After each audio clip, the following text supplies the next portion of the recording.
शेख हसीना वाजिद एक बांग्लादेशी साबिक सियासतदान हैं जिन्होंने जून 1996 से जुलाई 2001 तक और फिर जनवरी 2009 से अगस्त 2024 तक बांग्लादेश की 10वीं वज़ीर-ए-आज़म के तौर पर खिदमात अंजाम दी। वो शेख मुजीबुर रहमान की बेटी हैं जो बांग्लादेश के पहले सदर थे।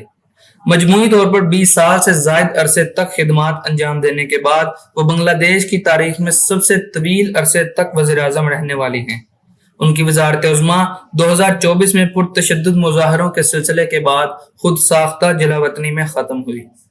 जैसे ही हुसैन मोहम्मद इरशाद की आमराना हुकूमत का खात्मा हुआ, हसीना उस वक्त की अवामी लीग की रहनुमा 1991 के इंतखाबात में खालिद जिया से हार गईं, जिनके साथ उन्होंने इरशाद के खिलाफ ताउन किया था। हिज़्ब इख्तिलाफ की रहनुमा के तौर पर हसीना ने जिया की बांग्लादेश नेशनलिस्ट पार्टी BNP पर इंतखाबी बेईमानी का इल्जाम लगाया और पार्लियामेंट का बाइकआउट किया, जिसके बाद पुरतशद्दुद मुजाहरे और सियासी हंगामा आराई हुई। जिया ने निगरान हुकूमत से इस्तीफा दे दिया, जिसके बाद हसीना जून 1996 के इंतखाबात के बाद वज़ीर आज़म बनी, जबकि मुल्क ने मुआशी तरक्की और गुर्बत में कमी का तजर्बा करना शुरू किया। वो अपनी पहली मुद्दत के दौरान सियासी इंतशार का शिकार रहा, जो जुलाई 2001 में खत्म हुआ। हसीना जिया के बाद उनकी कामयाबी के बाद इक़्तिदार संभला। 1971 में एक आज़ाद मुल्क बनने के बाद बांग्लादेशी वज़ीर आज़म की ये पहली मुकम्मल 5 साला मुद्दत थी। 2006 से 2008 के सियासी बहरान के दौरान हसीना को बत्ताखोरी के इल्जाम में हिरासत में लिया गया था।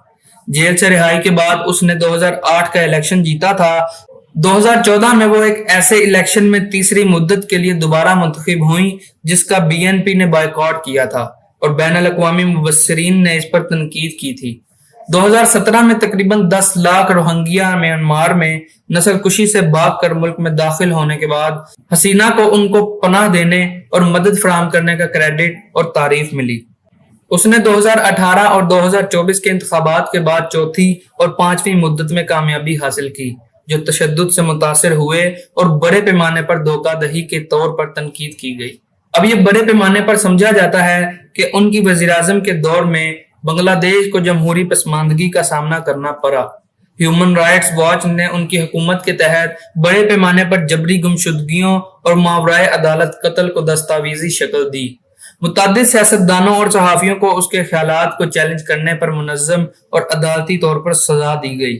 2021 में रिपोर्टर्स विदाउट बॉर्डर्स ने 2014 से बांग्लादेश में आज़ादी सहाफ़त को रोकने के लिए हसीना की मीडिया पॉलिसी का मनफी जायजा लिया। बांग्लादेश के अंदर हसीना को सियासी मुखालफिन ने हिंदुस्तानी हुकूमत के बहुत करीब होने की वजह से तनकीद का निशाना बनाया।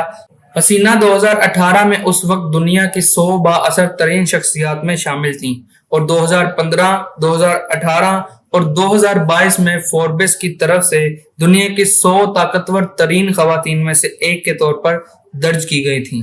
वो दुनिया की सबसे तवील अरसे तक हुकूमत करने वाली खातून सरबराह थीं।